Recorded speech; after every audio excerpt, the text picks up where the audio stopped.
For your first boat or next boat, should you get a raft or a drift boat or something else? Can you have the best of both worlds and get one boat that crosses over between rafts and drift boats? And how much would you spend on a boat this year or next year to get that perfect boat? My guest today builds a raft that uses carbon fiber as its main feature to stand out from the pack. And today you're going to hear some of the other features that our guest assumed would make this boat a drift boat killer. This is the Web Fly Swing Podcast, where I show you the best places to travel to for fly fishing, how to find the best resources and tools to prepare for that big trip, and what you can do to give back to the fish species we all love. Hey, how's it going? I'm Dave, host of the Web Fly Swing Podcast. I've been fly fishing since I was a little kid.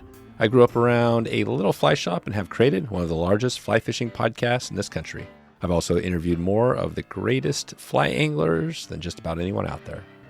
Rich Batcheller is the guy who created Abstract Rafts, a raft that has a carbon fiber platform that's built around it. You're going to find out why their design will help you avoid line tangles on the boat, and why Rich says this is a new category of raft. Some of the features that they have on there. Part of that is how lightweight it is. Part of it is being able to maneuver inside the boat. We're going to talk about it all today. Plus, you're going to hear about one of Rich's early mentors, Gary Klein from Klein Bicycles, and how he influenced Rich, and ultimately this job crushed him. We're going to hear that story about how he took it from being on top to down to the bottom and how he got to where he is today. I definitely don't ever get tired of talking about boats, so let's make it happen again. Here we go. Rich Batcheller from abstractwatercraft.com. How you doing, Rich? I'm great. How's it going, Dave? Good. It's great to finally get here and dig into abstract watercraft rafts. The raft you have is unique. It's something I think most people, I don't think anybody listening probably has seen this, what we're going to talk about today. I think it's kind of a mix between like a drift boat and a raft. And I know there's been other things out there that have done this. The NRS had their drift boat that was made out of raft material, right? And all this stuff. But yours is unique because I think of, we're going to talk about that. So we're going to get into all that today. Before we do all that, maybe bring us back really quick on your fly fishing. I always love to get that intro story. How'd you get into it? What's your first memory? Oh, man. This is a tough one for me to talk about. My dad was the greatest fisherman ever. He's been gone for about 10 years, but, we grew up sturgeon fishing on the Willamette River, salmon fishing on the Willamette River, and it was slow, right? Like it was basically a place where my dad could get away and sit in the boat all day and drink beer and try to chill out, right? That wasn't the best environment for me. Like I had to get up and move, and so I started throwing flies for crappie and bass in the sloughs around Elk Rock Island in southeast Portland. And then up in the mountains like Harriet Lake in Oregon, like we'd go up there and the adults would go out and like troll for rainbow trout. And then I would just run up the creek and get away and, throw flies at stuff. That all went away for a while. I got into bicycles like crazy, but then ran into an old friend from my original neighborhood, and he was a huge fly fisherman, and he's my oldest friend from second grade, and we started spade fishing in our late 20s, and I'll fish anyway, but I really do prefer to swing flies. Yeah, so that's what you're into now, swing and fly. And is it mainly steelhead focused or any species? Well, now it's really... I do a lot of saltwater cutthroat fishing on Bainbridge Island. It's open year round and it's always there. I don't get out to the peninsula very often. I did this year 3 or 4 times, fishing with the guys like Lael Johnson and Keith Johnson, fishing the hoe, the bogus shield, and the soul duck. It is my favorite thing to do, but, adulting, business owner, father, husband, it does, it wins, right? Right. Yeah, it's hard to do it all. That's always a challenge with our most limited resource being the time, right? It's a challenge, but you got out there. And I want to give a highlight real quick to In the Bucket podcast, our segment, Brian Niska doing if you haven't heard it yet, it's our swinging. He does all West Coast steelhead, right? He's up on the Skeena. And Brian just had on Trevor Covich on the podcast, and Trevor is up there in the OP and talked about, it was a really interesting podcast. We'll put a link in the show notes because there's a lot of, with the steelhead numbers being down and up and down, there's a lot of negative things out there, but Trevor really had a positive spin on it. And it sounds like he's been doing fine up there steelhead fishing. Obviously he's a good guy, knows the area. But yeah, we'll put a link out there if anybody wants to listen to that. And In the Bucket is always good. Another big one I know Brian has coming is the Ed Ward is going to be on In the Bucket, which is a guy nobody started OPST and a guy that nobody can track down. So shout out to that. But I want to go back to your family, your dad. So he wasn't into fly fishing at all. How did you get that? Where did that bug? Where did you first see that you could actually fly fish? I think it was just that defiant thing that most kids go through. Like, I'm not going to do it Dad's way. My dad was, he fished his way. So we grew up fishing with fly rods and spinning reels. Sort of this crazy thing. Like, it was all about like playing the fish in the 70s for my dad. Anyhow, but like once I learned that was a fly rod, I found this old, a Fluger reel. Yep. And just sort of commandeered that setup. And so I would ride my bike down to this creek that flowed into the Willamette River and just would throw anything and everything at him. I had no idea what I was doing. I just see a fly and, I don't know what sort of, line weight. I don't know anything about the weight of the rod, this or that. It just seemed cool. Like you were always busy. There's probably some like ADHD type thing running through me. And, a little bit of that exists now, but I think I'd be happy to sit in a boat and just float around for salmon sometimes. Yeah. I didn't grow up on like a high mountain stream. I didn't grow up around fly casters. I think it was just like, the middle finger to my dad, like, I'm going to do it my way and, all that adolescent stuff. Right. That's it. Yeah. It's funny how you do that as a kid. And my kids now are, 10 and 12, and they're at that point where they're firing back, and doing it their own way. And I think they'll realize too that, there's some stuff that we're saying that actually makes sense, not right now, but later in life, they'll be like, oh yeah, what Dad said was right. He kind of had some, even though he wasn't right on everything, he did some things. Did you see that with your dad, that there were some things he did that were definitely the right way to do it? I try to spend more time thinking about those things nowadays, right? I think I've lived through that phase of like beating on my parents because they did it right or wrong, right? Yeah. I'd rather hang on to some of the little bits of gold, right? Yeah, that's it. Well, I think we'll hold maybe some of the random chat on family and friends a little bit later, because I want to hear about this process of getting to this raft, because maybe we can just start off with describing this. We'll put links in the show notes to what it looks like, but for somebody listening now, how do you describe your raft? Because it's definitely unique, and maybe how you describe them, what are the features that make it unique? Yeah, so the quick and dirty part, to people that, are fishermen and they know about drift boats, they know about rafts, they know about going down the river, this essentially is an ultralight, self-bailing carbon fiber insert that drops into a whitewater raft. The whole idea is fishing out of a raft, but getting rid of that traditional rowing frame, right? So, through the guide's eyes, how do I get to my client faster? Why do I got to run up and over this traditional rowing frame? Why am I walking on this soft floor?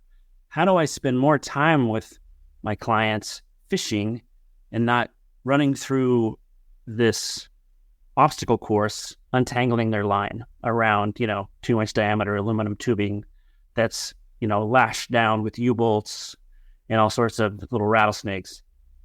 So what we've come up with is a carbon fiber, rigid floor, walk around environment that essentially creates this perfect scenario for people that want to fish out of a raft. You can get up, you can run around the boat 360 degrees, and you have this, 6-foot width of a raft. So you're they're super, super stable. The carbon fiber bit, it's not that much more than a fiberglass thing financially, so we leaned into that. The lightweight characteristics of the boat are super important to me. It's arguably one of the biggest things. We have this raft and this carbon fiber insert that come in around 275 pounds. So we're talking 125, 150 pounds lighter than a drift boat, right? A fiberglass drift boat of the same size.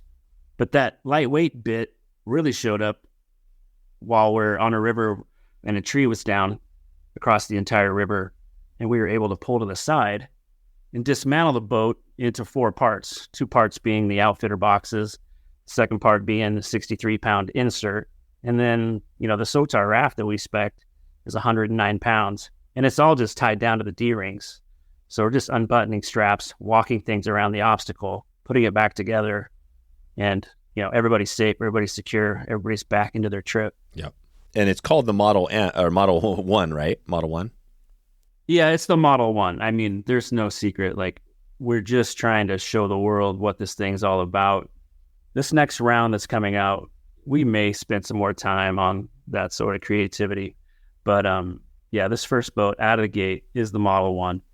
Yeah, the Model 1. And the model, and I always, when I hear the model, I love it because it's, I go back to 2 things. I think of the Model T and I think of the Model M, right? The Tesla stuff. I think they call theirs, do they call theirs the models? But anyways, have you seen the new Tesla trucks driving around town? I've seen them all over the place. We have, it's kind of a running joke that we live on Tesla Island. Yeah. What do you think about that? This is a tangent here, but what do you think about just the look? Because I think they went for, something that gets your attention. But what's your take? Do you know much about the new, I'm not sure what they're calling it. Yeah. So we've been watching this, and, our main company, we are a design focused company. And just the other day I asked our chief creative, why is this truck this way? Like, what am I missing? How come it looks so much different than everything else? And why is it so sharp? And why is it so edgy? And, I think the consensus is this is what happens when the guy holding the bag designs the product, right? I don't know. I don't hate it because I'm sure there's some progress in there somewhere. I'll give you a little, I watched, I don't know, I'm not a Tesla. I mean, I don't own a Tesla, but I watched an hour-long video or whatever it was, 40 minutes on some of the engineers and the guy doing a review. And basically some of the stuff you could literally take a Tommy gun and shoot the side of the car. Yeah. The bolts won't go through it. It's made out of, the material is the same like you'd make, I don't know, whatever jet aerospace, right? Because he has the company. So it's it's like backwards, right? So the outer of the car is this super durable stuff, and different than, so they're just trying to be different than all the other pickups, right? You look at a Ford, it looks like a pickup. How do you make it look different? But it has functions that they think, are good, right? But we won't go too deep in Tesla. The reason I mention that is that I feel like your product is a lot different too than, say, the Rafts. I mean, yours is a raft. It looks like a raft, but the fact that you're using carbon fiber, you're doing some stuff here. So I'm trying to get to that point. Like, I know this isn't the Tesla of rafts, but, you do this for your other company too. How do you think about that when you design this, about the features, the design of this raft? Did that come into play here, or maybe describe that a little bit? Well, we knew it to be an uphill battle. I mean, the vision was there. I knew a lot of people that'd be stoked on it. It is a new category of boat, right? Like, there's nothing like this out there. And it is like bringing 2 different sides of the fence. Like, you got the raft guys that probably got into rafts because they were cheap. And then you got the hard boat guys, that's all they know. It's drift boats, whether it's, a cool old aluminum Willys with a ton of rake, or, a Clackcraft. I mean, growing up, like, Clackcraft was my North Star. Yeah. I had one and I loved it. But when this idea came into the picture, like, quickly made room for it, for a new boat. If we are going to relate this to somebody doing something new, something outside the lines, like the Tesla truck, it's a head turner for right and wrong reasons. This one is tough. We released this boat in 2022, August. I literally thought that this was going to be the drift boat killer, to be totally transparent. But, after fishing it for a while, I realized that drift boats have a lot of great things about them, but then there's a lot of stuff they don't have that we can offer. It is a really safe, really secure, really cool insert that lives in a raft. So what we've done is sort of flip-flopped it. Like, you guys, you have guys out there that are spending lots and lots of money on these hard boats, whether they're Clackcraft or Hyde or, Pavati. And then you got all these guys out there in these $5,000 to $10,000 rafting setups. So now we're switching it a little bit, right? Like, now we have got a boat that's up near Pavati, definitely more than the Clackcraft, definitely more than some of the boats running through Montana. And it's our job now to determine, like, if we're going to stick at that price point and just continue to like ruffle certain people's feathers in order to bring like the most perfect downriver experience to life, or, you know, find a way to integrate things and minimize processes internally to get to you know, to move that price point down a few $1,000s. I will say this, like the current objective is to get that boat to move 15 to 20% in the correct direction for the consumer. And what do you mean describe that 15 to 20% in the direction of the consumer? So we came out in August 22 with a $27,000 kit. That's a raft, trailer, insert, casting braces, oars, anchor, boat cover.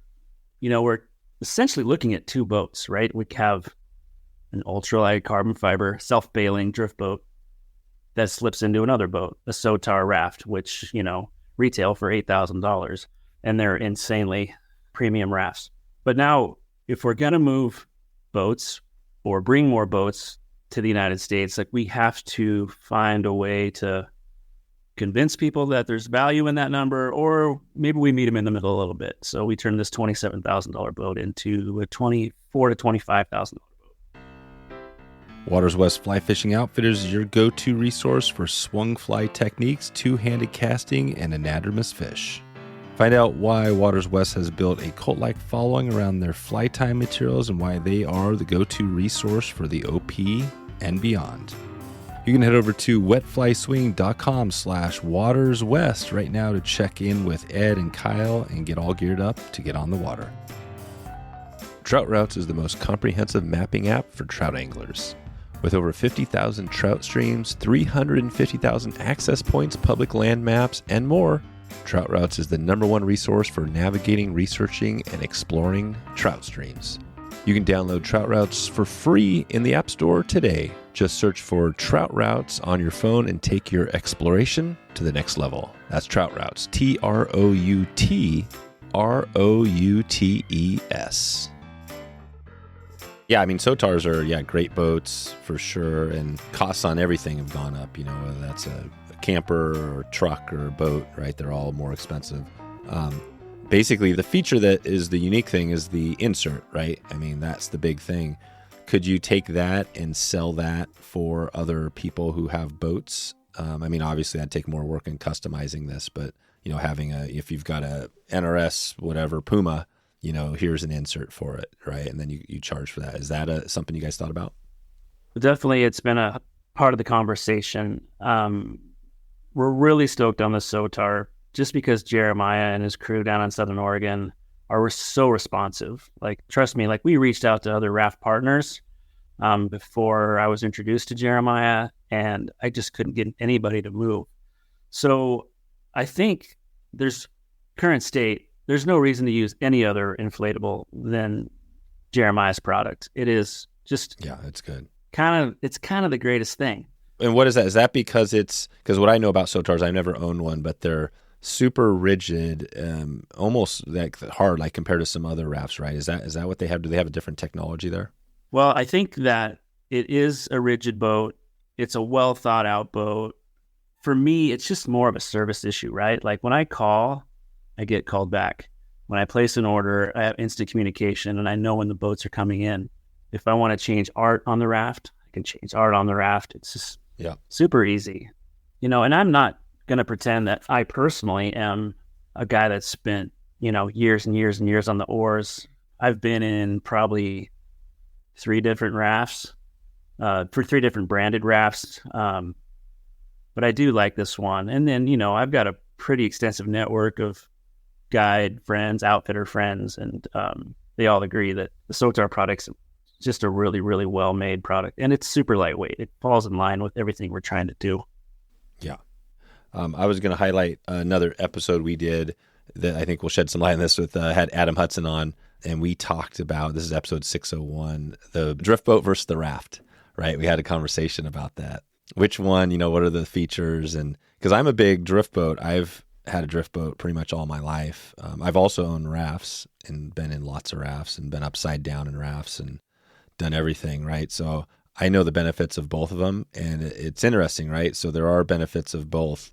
I think the drift boat, for me, one thing that I like about the drift boat is the maneuverability in whitewater. You know, like the Rogue, you mentioned the down south, like the Rogue River, it has some technical stuff. When I floated through the wild, this section, the lower section, there's stuff where it's tight. And you can take a raft or a drift boat, but the drift boat is pretty maneuverable. Do you feel like, you know, that's something you guys thought about on the design here? Or is there anything you guys can do with that? Is your raft, because it's more rigid, is it more similar to a drift boat? Well, I think if you ask Keith Johnson, who guides up here, it rows better than a drift boat. I can't say that it's 100% fact-based. It's his opinion. I know Lael Johnson loves it in a similar way. I think the lens for them is that they're getting all the greatest things of a raft, but then they're able to row this thing like a drift boat. So this shell that we put into the boat, it gives the raft an insane backbone. You know, it's like an exoskeleton. So when you're rowing with our frame in a raft, it's rowing like a drift boat. Like every pull on the oars goes right into the blade. Versus when you're pulling on the oars in a traditional raft frame, like the boat is flexing, the boat is bending. Yeah. It's a lot of extra energy. You know, I think back to your comment about getting down rivers with real narrow spots.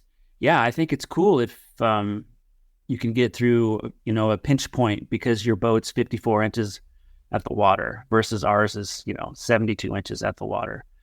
But I will say this, that, you know, you can stand up in the middle of this boat, which I know both Keith and Lael Johnson are both standing up on the oars all day long, just because they get better visibility, right? Yeah. And the reason they could do that is because they have this insert that's got this rigid concave floor, and they have that, you know, almost 6 foot dimension width-wise that just creates this like ultra stable environment for these guys to like see downstream, to see how the rivers change, to see what came in and got stuck overnight. I still think drift boats are super, super cool, but when you walk through them, there's still the movement right to left, right? You're rocking back and forth, rocking back and forth. Yeah. You know, I think having all that extra surface area vertically, you know, with the wind, is complicated. But, you know, being in a raft and getting stuck in the wind is, you know, it's still a thing. We are a super low profile kit apart. But if I had to choose a boat, and of course this is, you know, what everybody thinks I would say, this would be it. You know, we did 20 miles on the Yakima a couple weekends ago, and that river is not known for being ultra tricky on the stretches we were in as we passed by Red's Fly Shop.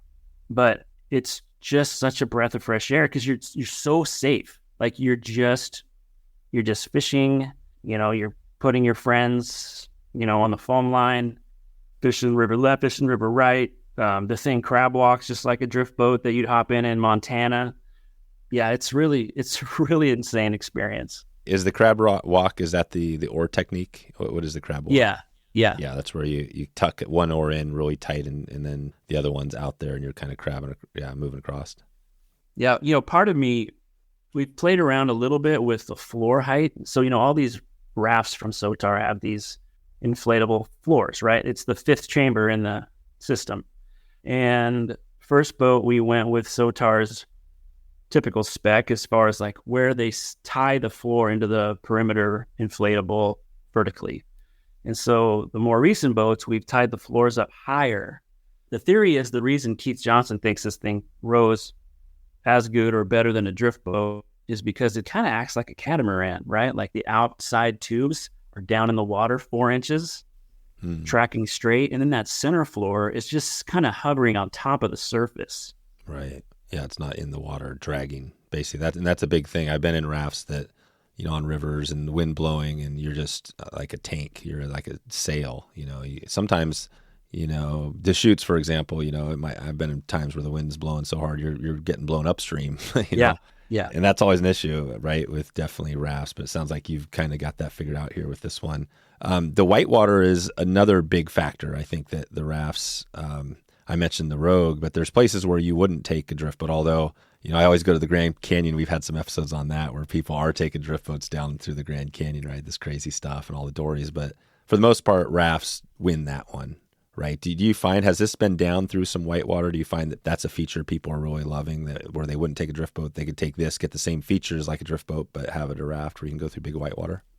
Well, I think I've got two stories there. The first one, like the maiden voyage in this boat, I took it down the Deschutes with Marty Shepard, and I can't remember. I think Boxcar is the first decent rapid, and then there's the Oak Springs rapid. Yeah. We didn't go down the more awesome of the two that day, but I think when people ask me what this thing will do, like I want to make sure people understand, like this is a fishing forward product. It's not a whitewater raft. Right. I mean, I'm not doing the Grand Canyon and anything. I just don't have the experience, right? Yeah. But when people say, hey, can I do class 2 and class 3 in this? And I'm like, yes, all day long. I do kind of fall in that sort of like anywhere you take a drift boat, 100%. And then it's up to the oarsman after that.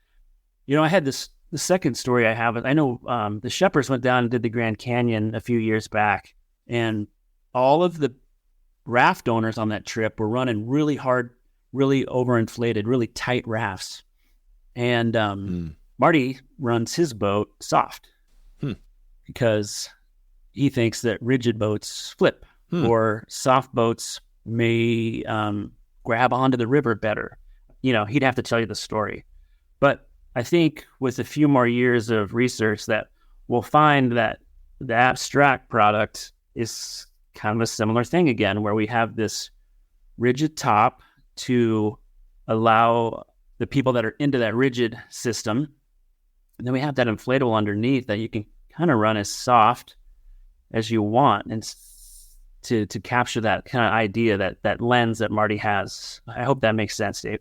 Yeah, it does. He likes, everybody's customizing, right? He likes his a little softer. And yeah, I always think, I'm not sure on that. I'm not totally a pro, but I feel like I always try to get as stiff as possible, Yeah. And I think that's the opinion that you'll hear more about. I know one of our guys that we have on the pro team, like he's a Virginia whitewater guy, and he's like, he runs the hardest overinflated boat ever.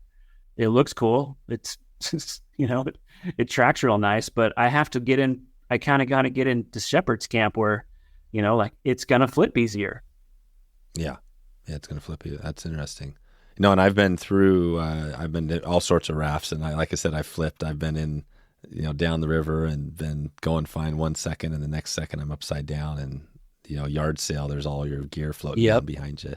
That's never fun. But so one of the things, the features, again, the standing platform. I think of the raft I had, which was great, was the I can't remember the raft. I guess it was an Air, I think, but I had the NRS frame, and it was very customizable, right? The aluminum frame. They've probably changed things a lot now, but it had a standing platform in the front, in the back. It had everything. It had boxes, dry boxes. So, because you're fly fishing, you want to be able to stand up. That's why a drift boat is kind of nice. But this is basically, I think, one of the biggest features, right? You have a solid standing platform in the whole boat. So, you could stand in this thing all day long. It's just like a drift. Is that one of your key features here? Yeah. So the whole idea is like getting up, running around, like it's, I suppose there's a lot of things to grab onto here, but I think you just never know where you're going to hook a fish, right? Or, again, through the guide's eyes, you never know where your client's going to listen, follow instructions. He might throw his fly in or his whatever tactics you're using to catch fish, into the sketchiest part of whitewater when he's supposed to be sitting down and like looking forward, right? And so now you've got a fish on in this nasty section, and you have to move around, and you're fighting with yourself internally to like stay on the oars or grab the anchor or like run to this person's need and help them land a fish and like create this really cool experience for this person. It's just that freedom of movement, right? Like we joke around, like, captain says you're free to walk around the cabin now, right? Like that's the deal. You can walk from front to back. The captain can move swiftly through the boat. There's nothing to get hung up on. There's nothing for your line to get hung up on. The insert sits between 2 to 4 inches above the inflatable floor. So like you do have this real nice perspective going down river. Whereas in a lot of rafts, you're sitting about 16 inches up from their inflatable floor because your outfitter box is, it's hovering on your aluminum cross tubes. You're down quite low, but we chose to like get all the seats up so everybody can see what's coming. Everybody feels good about, what the next obstacle is. And, we have that third seat in the back, which is, the nosebleed seat. Yeah. It's the best seat in the house. Is it? Why is the back one the best seat in the house? Well, you're basically enjoying a trip of three people at that point, right? Like you're like another foot higher, almost another foot higher than everybody else. So you're getting, a better view. You can see what's going on, but then you get to see the captain, the guide, you get to see the guest up in front. I don't know. You get to see the whole story, right? Like you're the one that gets to write the book for the day. Yeah. Right. That's cool. Yeah. I'm looking at I'm not sure this photo with, it's Lyle Johnson, right? Lyle Johnson. Yeah. Lyle Johnson. Yeah. What's the name of his company up there? He for a long time went by Fly Guide. Yeah, Fly Guide. That's right. Yeah. And I'm looking at one of his boats. This is on your site. Yeah, the blue. It's a blue boat. It's loaded with gear. It's a cool. So I guess you can go to the website abstractwatercraft.com and you could see this. He's got it loaded up with all of his gear. He's got a couple of dogs in the back. Is that blue raft? Is that a different? Do you have different colors of rafts, or is it one standard? And do you have different types of frames? Because it looks a little bit different. Yeah, so that blue raft I think I know the image you're talking about. It's like almost like a drone shot. Yeah, drone shot. Yeah, exactly. Yeah, so that's Lael on a Whittier steelhead trip. So he's got all the stuff, right? That's the first insert. That's essentially the first raft out of SOTAR. That is, call it the beta version, like the very first version. That was it. Okay. But yeah, his boat's slightly different. All the boats we have out right now, between the one in Maupin with Marty and Mia, the one Lael has, and then the one Keith Johnson was using recently, they're all beta boats, right? We're just capturing data and getting everybody's opinion. Like Marty says we need to move some weight forward, so we write that down. Lael says the oarlocks are too high. Let's move that down. Keith Johnson, I think he would agree with the oarlocks being a little bit high. So we're taking everybody's information and then, putting it in a hat and making sure we pay attention to, the right information. And then we listen to some of the other information that we may or may not react to yet, because we can't build a boat for the masses just listening to one small group. We have to, play it safe in spots and be a little calculated. But I mean, there's a reason we gave these three different, call them institutions, boats to try out, because these guys are in the water every day. I mean, nobody fishes more than these three people. Yeah. What have been some of the challenges? I mean, have you done anything around, you've got this background and maybe you can describe that a little bit, your background in the design, and then what were some of the challenges in making this raft? Yeah. So, my background is, I don't know, there's a little bit of inborn craftsman in me that my grandfather handed down, but it didn't really pop out until I hit about 30. I got my dream job after getting a 2-year degree over a 5-year period at a company called Klein Bicycles back in the 90s, where I was, call it a design engineer, a real green one. And I got to work next to the namesake of that company, Gary Klein. And so I would suggest that period of my life wasn't so much about design, but it was more about the combination of design and engineering, trying to make things, bring things to market that people would enjoy, but were also the most energy efficient, the most lightweight, and, commercialized. I don't want to say mass produced, but at that point in time, they weren't just making, 50 bikes a year. They were making a few thousand bikes a year. I remember them back in the day. I remember it was like the bike that was one of the top end. What was the time when they were on top? Yeah, I feel like their big attention was 89, like that 5-year period right around the turn from the 80s into the 90s, when they're doing these huge oversized tubing, these crazy paint jobs. That's right. There was nothing quite like it. I mean, Cannondale was definitely there doing their thing. Oh yeah. There were some other oversized tubing bikes, but as far as like the best of the best, and if you were willing to pay for it, it would be the Klein Bicycles. Yeah, it was Klein. I'm sure you learned tons from Gary, but what is something you really take away from that experience? Man, it's a long time ago. I just want to give this one a minute. So I'm going through these visions of this, semi-overweight guy that always had like a ketchup spill on his shirt. Oh, wow. But at any given time, he could destroy anybody on a bicycle. No kidding. So he is a badass bike rider. Just insane.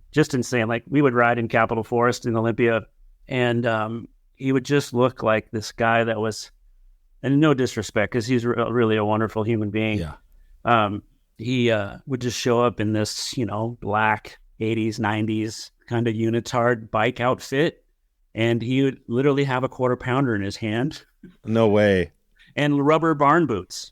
Oh my gosh. And so like awesome. He'd been like stacking hay or like cleaning up or something like that, or just working in the mud, because he was always doing something like that. And, it was time to climb a hill, and he would do it. He'd be the first one up the hill. Just nuts. But yeah, super smart. Like he's the quintessential like engineer guy. Like I think out of all my roles that I did there, and again, like I was 25 years old, I was kind of and I had a pretty inflated ego. I just didn't know any better. I had my dream job out of the gate. I thought I was something special, but after getting crushed a few years after that, like I realized, who I was. But yeah, I mean, he's the pocket protector engineer from MIT, right? That's his deal. And so I, spent my time talking to him and then translating this to the sales guys and the marketing guys into like, regular dude bicycle enthusiast speak. But yeah, I mean, we'd be back in our R&D facility, just like taking grams out of ounces. And then eventually those would add up to a pound or two, and I mean, this is 1998, maybe. I remember bringing a road bike down to River City Bicycles in Portland, and it weighed less than 14 pounds, ready to race, ready to ride. It was just bananas. And, those bikes are everywhere now, 25 years later. But that was a good experience. Maybe one that I would have wanted to do when I was a little bit older, so I saw the world a little bit more clearly. But yeah, I've followed that time period a lot. Like, I learned a lot, 100%. Join the ranks of satisfied anglers who trust Togen's Fly Shop for all their fly tying and fishing needs. Since 2005, they have been committed to providing high-quality materials, from hooks and beads to hackle, marabou, and much more. And if you haven't heard, Togen's moved their operation to Colorado, now providing the same high-quality service and still at an affordable price. Whether you're a beginner or a seasoned pro, their extensive selection and expert tutorials will help you create perfect fly patterns every time. Subscribe today for exclusive promotions and gear up for your next fly fishing adventure with Togen's Fly Shop. That's Togen's, Togens, togensflyshop.com. And so Klein's were, I think one of the lightest bikes, maybe the lightest at the time or whatever. And it sounds like it's interesting. Seems like there's always the founder of these big, great companies. It seems like it's always somebody like that, some wacky, Steve Jobs or, you name the Tesla. We talked about it, right? All these people that are, I guess, to be that much of a genius, you kind of have, that's part of the thing. You don't get to be the perfect, catch up stage and stuff like that. It's just part of, is that how you see that? Have you been around people that are super smart and that other than Gary? Well, you get a little bit of both, right? Like when you're working with these big companies, I think you're right. There are people that have an idea, maybe they don't know what else to do. This is what they're going to run with. But yeah, I mean, if you're talking about the bicycle industry from that time, iconic guy, Keith Bontrager out of Santa Cruz, like just this like super tough dude with a gold tooth, very DIY on how we got stuff done, but just super cool. Not the biggest guy in the world, but super scary at times, right? Just a human. And he did it his way. Another guy from that era, Gary Fisher. I mean, I remember walking through LA with him one time, and he had like a head to toe length purple fur coat on, like it was like Joe Namath from the 60s on Right. LSD or something like that. I'm not sure. But yeah, I mean, people are crazy. And I don't know, I'm sure there's like real normal dudes out there starting companies that are insane as well, that are more cool and cold and calculated and, looking at the P&L versus, just trying to make things that look cool and perform better than anything else. Yep. No, it makes sense. I think that, and there's lots of normal, I mean, we love to go back to the Yvon Chouinard, he's pretty much a normal guy, although he's done some extraordinary things, but, he's not wearing a fur coat.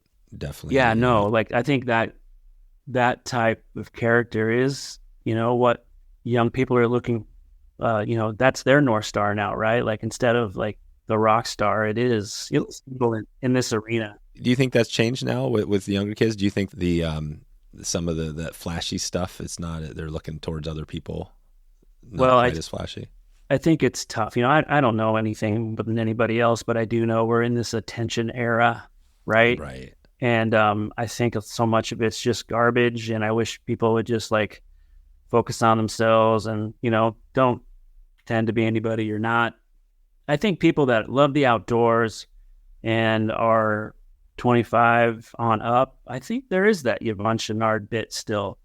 But maybe there's some younger group that maybe there's somebody else I don't even know about, I've never met Yvon Chouinard, but I know I've been friends with Dave McCoy and up here in Seattle, and Dave's super opinionated, and sometimes it can be complicated to kind of be around him because his opinion is so he's very outspoken, right? It doesn't make him a bad dude. He's just, he feels the way he feels. And, I tell people like, Dave's relationship with Patagonia, like he's the guy that Yvon Chouinard brings, with him when he wants to tell a story about the State of the Union as it relates to steelhead and this and that. But I think it'd be super cool to meet Yvon Chouinard. I know Marty down in Maupin, he took him fishing one time. Oh, he did? Yeah, there was a story. I think somebody from the Patagonia side set up the trip, and I think it was on the John Day River, and Marty says that his client asked for nothing special. I don't even want a tent, right? I just want to, like no white glove experience, right? Right. And Marty goes to pick the guy up. It's Yvon Chouinard, and they go fishing for a few days, and they sleep on the rocks. Everything's cool. Love it. God, that is so perfect. I can't get enough of hearing the Yvon Chouinard stories. It's kind of I remember the Lefty Cray stories. There's been lots of those on the podcast, but Yvon is awesome as well. We've kind of been all over the place. This has been great. I'm going to start to take it out of here with we've been talking conservation. This is perfect time. This is our conservation shout out presented by Anglers Coffee. And they're also an awesome brand. I'm not sure if you know of Anglers, but they make great coffee, and everything they do is focused on, finding great partners, right, to work with. A lot of them are conservation focused, and I think Bonefish Tarpon Trust is one they're working with right now on a current thing. So shout out to English Coffee there if you want to do good things. So let's just start there as we take it out of here. First on the coffee, are you a coffee drinker or are you more into other things? What's your morning beverage? I go to bed at night sometimes thinking about, I can't wait to have a cup of coffee tomorrow morning. Yeah. No, man, coffee's definitely it's the ritual, right? Yep. And if I could choose to slow my life down enough to where I could share a cup of coffee with my wife on the deck off the back of our house every morning, I would do it in a heartbeat. Yeah, coffee is. And what would happen? What would it feel like if you had to stop drinking coffee today? Would that change your life much? Did you say what would happen if I stopped drinking it? Yeah, you had to. You were forced to stop drinking it tomorrow. Oh, I mean, I don't know. I've stopped a lot of things in my life, but coffee would be tough. It would be tough. Yeah, I'm not sure. I think that, it's just what we've been doing forever since this whole coffee movement started, right? Like, I will tell you my favorite cup of coffee. Yeah. It's Central Oregon, the Lapine Cafe. It's a little hole-in-the-wall place that we grew up going to as kids. And it's just I want to say like, it's the red can coffee, man. Yeah. And it's in the white diner mug. And that's all you need, right? Like, trust me, like I'm like a sweet coffee drink 4 or 5 times a week. But if it was my last cup of coffee, that's where I would go. Right. So it's not even about the coffee as much as just the experience and just the... Yeah, exactly. Yeah, that says a lot. Nice. Well, so that's starting our segment here on, and we talked bikes, and, you know, I wanted to hear, you know, a little bit, you mentioned getting, just on your life story, getting crushed. So you were at the Klein, you know, that amazing, that sounds like top of the game there. What happened from there? It sounds like you had a moment where you had kind of a reality check, or what did that look like? Yeah, I still yet to put my fingers on it, but you know, this is my 25 through 31 year period. I have my dream job.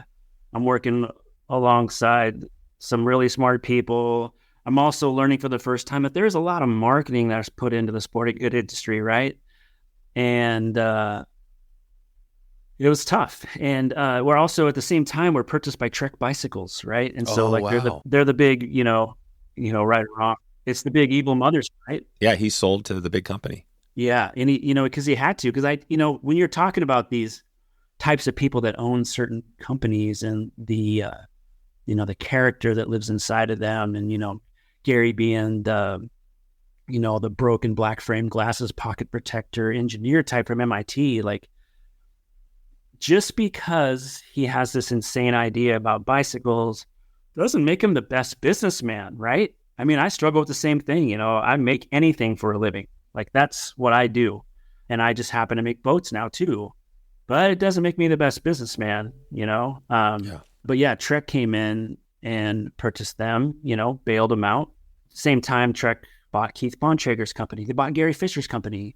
Oh, wow. They licensed Greg LeMond bicycles. There was a whole thing happening back then as these larger companies were sweeping in and picking up these other smaller, more, not to overuse the word, bespoke companies. Yeah. Wow. And now Klein is not around anymore? I don't think so. Yeah, I think it's been gone for quite some time. I think it was on its last legs in Japan years back. But was an insane product. Like, they're using boron, using carbon fiber, using their own grade of aluminum, doing some really complicated fabrication processes like hydroforming of tubes and gradient wall thicknesses. These are tubes that don't have a common wall thickness all the way through. They have there's a butted end where it's, let's say it's 120 thousandths thick and it goes down to 29 thousandths thick in the center where that tube doesn't need, that extra weight. It's a time, I do believe that they're incredibly cutting edge company, especially with a lot of the hydroforming of tubing that we were doing on that suspension bike, the Mantra Pro, I believe it was called. Wow. And so that was during your 25 to 30 era, which is always an interesting time, can be for people, right? Because there's this time, right? You have I remember my time where you're probably drinking too many beers, and you look back and you think, man, if I would have done this during that time, imagine where I would be right now. Do you ever think about that? Is that happened to you? All the time, and I probably overshare this with my kids. I do want them to spend time with the right people. I do want them to have fun. I do want them to, be able to go to the beach and have some beers without it turning into a problem, right? It's great. It's a great time to be alive. But I did, I tried living in Chehalis, Washington, where the factory was at for a year. It just wasn't for me. So I ended up moving back to Portland and commuting 100 miles one way to work. It was bananas. Wow. And so, fast forward 2000, between 2000 and 2001, Trek was shutting it down and bringing it all back to Wisconsin. And, people were offered jobs if you were willing to move back to Madison. Yep. And I think 2 out of the, say 100 people that worked at that shop moved back there. No kidding. Wow. So almost nobody went back. Yeah, there was 2 or 3, maybe. I think one other just popped in my head. One was a marketing guy, and it didn't last because I think they may have found out what it was all about. And then the other one was this engineer, Kurt. I still am just in love with this guy. Like, he's probably 4 or 5 years younger than me, and I'm still calling him, asking him for help, right? Like, oh, really? This weird, like, reverse mentor. You know what I mean? Yeah. You mean you're not still to this day, but you were at the time? No, I mean, I still, I keep in touch with the good Oh, ones. cool. And he stayed in the bike world. He's still in the bike world. And he's an engineer that grew up in his dad's tool room, right? His dad made tooling, like, things for the automotive industry, or, basically his dad was an insane machinist. And, Kurt growing up in that environment, playing with the metal shavings, essentially just brought that to real life. And so one of the coolest things about Kurt as an engineer is just this like DIY mentality. Like, it wasn't textbook. I mean, sure, he went to school, sure, he was an accredited engineer, but like, it was mostly like, let's just get out of our chairs and go down to the shop and, figure this out. Super, super cool guy. I just talked to him recently because, I do have this kind of personal board of directors that's in my head. And, some people know they're on it. I think Kurt does.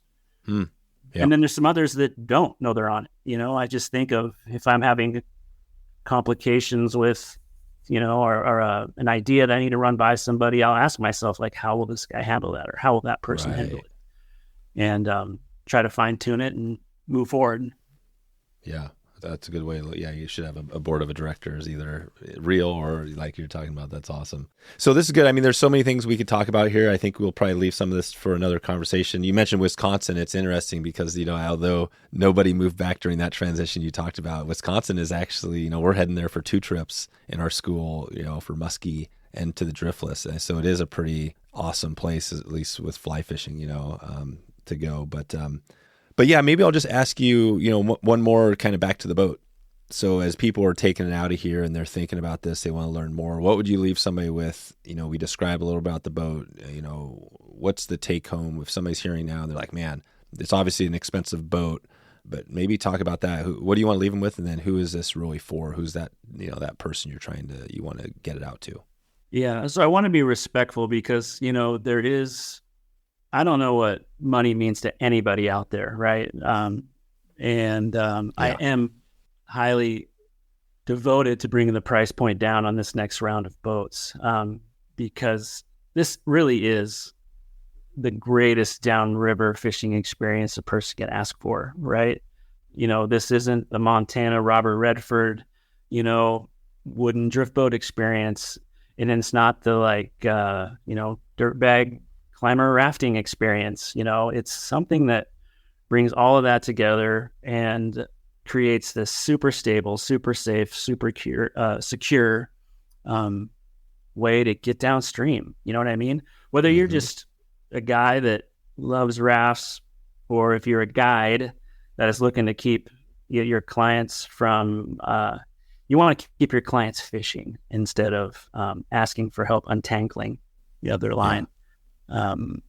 It's hard to nail down the demographic, Yeah. Well, it's for somebody fishing out of, right? I mean, that's part of it. You have the standing, so it's definitely for that, but also being able to walk around the boat. Seems like maybe the conventional fishing market would also be a good, right? Because those guys are they're in their boats all day. And maybe there's some rivers that you wouldn't bring a drift boat in, or maybe that you would, and the raft would work just as well. Yeah, I think the raft's going to win everything except the delta between 54 inches at the water and 72 inches at the water. Like, if there's a couple rocks that are really tight together, that might not be the spot you get to go through. You may have to walk around. I'll tell you, this is the one thing that makes me a weirdo about this boat. My favorite part of this boat is when you're going to let's say you're swinging for steelhead and you're in transition, you're going from run to run. Yeah. So you're floating down and you're floating up to the top of a run, and you're just going to pull up to the bank and, drop anchor and then get out and start swinging flies, right? So when you're in an aluminum boat or a fiberglass boat, you start getting about a foot of water, and then your shoulders start creeping up to your ears, right? And you're just waiting for which rock's going to hurt the worst, right? The bang, the bonk, I'll have to take care of that when I get home. That goes away. You don't hear anything now, right? Because you've just got this super stealthy, slick raft that's coming up on all the rocks. I mean, it's under the cover of night, sneaking up on steelhead. Right. I mean, that detail alone makes it such a great experience if you're, bringing people out on the water and going to show them how to swing flies for the first time. Yeah, that is a nice definitely that's one another feature, right? The quiet. I have an aluminum boat, and when I come in, definitely I'm trying to avoid hitting rocks for sure. But yeah, you mentioned, safe, secure, stable, stealthy. The S's, I think some of those kind of describe the boat. So good. Well, I'm feeling pretty good about this, Rich. Anything else you want to leave anybody with here before we take it out of here? I would say this, keep an eye on the Instagram page, keep an eye on the website. We are super, super close to what really should be called the first official abstract watercraft. I think in hindsight now, these, boats that have been out, they really are just, data acquisition systems, right? We're just checking out if this idea was worth its weight, right? The new boats will have integrated rod holding, integrated oar locks, some additional storage, still super lightweight carbon fiber infused, still on the SOTAR, inflatable, multiple colors and gel coat finishes. We'll still be offering the clear carbon for those that are interested. But yeah, man, I've made a lot of things to feed my family, and this is the one that I really want to spend the next portion of my career leaning into. Wow. So this one is the thing that you're most excited about right now with everything you have going. And you do have a lot going on.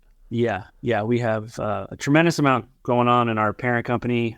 But this boat, if I can somehow find a way to, convince people just to look away from the price for a minute and really digest what we're trying to do and what we're bringing to life, it's a big deal.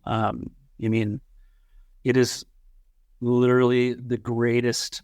I remember thinking this first time I got in a drift boat, wow, this is the greatest thing that I've ever done and will ever do. It's so relaxing. It's so chill. It's so challenging at times. Yeah. But this is, it's even better, right?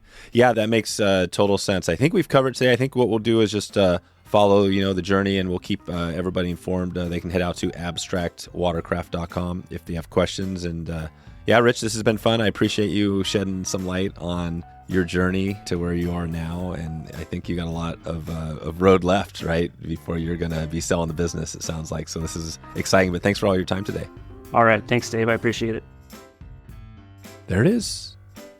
Rich has got the passion. You heard it. He's going to be going strong in this thing all year long, and I can't wait to see how this thing develops and get in the boat. I definitely have not yet been in this boat, but that'll be a fun day to get a feel for it. And my other question I didn't ask him was, what about sleeping? Seems like this would be a perfect, nice flat. Can you throw a thermarest down in the bottom?